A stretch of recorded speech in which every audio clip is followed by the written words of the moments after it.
Hey guys, welcome back to Bandur study. तो guys, आज का क्वेश्चन देखने से पहले देख लेते हैं आज का मोटिवेशन। तो आज का मोटिवेशन है, बुरा वक्त एक तिजोरी है जहां से सफलता के हथियार मिलते हैं। तो गाइस, पहला क्वेश्चन है, हिंद यानी भारत की जनता के संदर्भ में हिंदू शब्द का प्रथम बार प्रयोग किसने किया था? यूनानियों ने, रोमवासियों ने, अरबों ने या फिर चीनियों ने? तो देखिए, हिंदू शब्द का प्रथम बार प्रयोग अरबों ने किया था। अरबी लोग सह के स्थान पर है शब्द का प्रयोग करते थे, इसलिए सिंधु को उन्होंने हिंदू कहा था। इसके अलावा अल बरूनी ने किताब अल हिंद में भारतीयों के लिए हिंदू शब्द का प्रयोग किया था। तो इसलिए इसका जो सही आंसर है वो हो जाएगा डी, अरबों ने। अगला क्वेश्चन देखते हैं। अगला क्वेश्चन है, निम्नलिखित में से वह कौन सी ब्रह्मवादिनी थी जिसने कुछ वेद मंत्रों की रचना की थी? लोपमुद्रा, गार्गी, लीलावती या फिर सावित्री?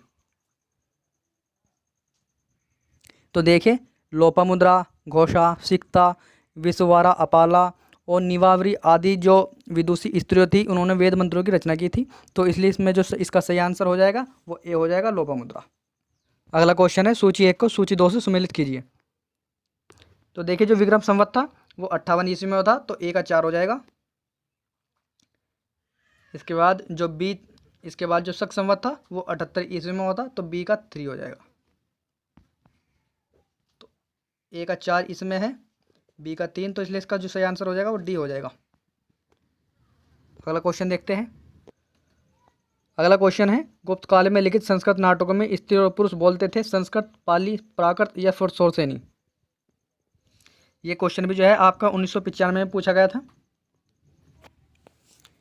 तो देखिए, गुप्तकालीन नाटकों में निम्न सामाजिक स्तर के लोग शूद्र और स्त्रियां प्राकृत भाषा बोलते थे। इसके अलावा जो उच्च सामाजिक स्तर के लोग थे वे संस्कृत बोलते थे। तो इसलिए इसका जो सही आंसर हो जाएगा वो बी हो जाएगा, प्राकृत।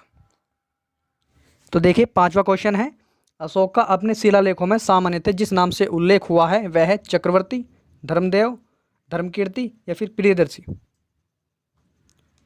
जो सम्राट अशोक थे उनके शिलालेखों में सामान्य रूप से जो है क्या नाम मिलता है? चक्रवर्ती, प्रियदर्शी, धर्मदेव या फिर धर्मकीर्ति? तो देखिए, अशोक के अधिकांश शिलालेखों और अभिलेखों में उसे प्रियदर्शी ही कहा गया है। इसके अलावा कुछ शिलालेखों में जो है उसे देवनाम प्रिय और अशोक के नाम से भी जो है उसका उल्लेख मिलता है। तो इसका जो सही आंसर हो जाएगा वो डी हो जाएगा, प्रियदर्शी। तो देखिए, 6वां क्वेश्चन है, प्राचीन संस्कृत ग्रंथों में प्राप्त यवन प्रिय शब्द द्योतक था। एक प्रकार की उत्कृष्ट भारतीय मलमल का, हाथी दांत का, नृत्य के लिए यवन राज्यसभा में भेजे जाने वाली नर्तकियों का या फिर काली मिर्च का? तो देखिए, यवन इंडो ग्रीक थे, उन्हें काली मिर्च बहुत अधिक पसंद थी, इसलिए काली मिर्च का नाम ही यवन प्रिय हो गया और तब से इसे यवन प्रिय नाम से ही जाना जाता है। तो इसलिए इसका जो सही आंसर है वो डी हो जाएगा, काली मिर्च। अगला क्वेश्चन है, अणुवर्त सिद्धांत का प्रतिपादन किया था? महायान बौद्ध संप्रदाय ने, हीनयान बौद्ध संप्रदाय ने, जैन धर्म ने या फिर लोकायत शाखा ने? तो देखिए, जैन धर्म में 5 महाव्रतों अहिंसा, सत्य, अस्तेय, अपरिग्रह, ब्रह्मचर्य के पालन का विधान है। जैन भिक्षु इसे कठोरता से पालन करते हैं। गृहस्थ जीवन व्यतीत करने वाले जैनियों के लिए भी 5 नियम अनिवार्य है, किंतु उनकी कठोरता में कमी कर दी गई है, इसलिए इसे अणुव्रत कहा गया है। तो इसलिए इसका जो सही आंसर हो जाएगा वो सी हो जाएगा, जैन धर्म। अणुव्रत सिद्धांत का प्रतिपादन जैन धर्म ने किया है। अगला क्वेश्चन देखते हैं।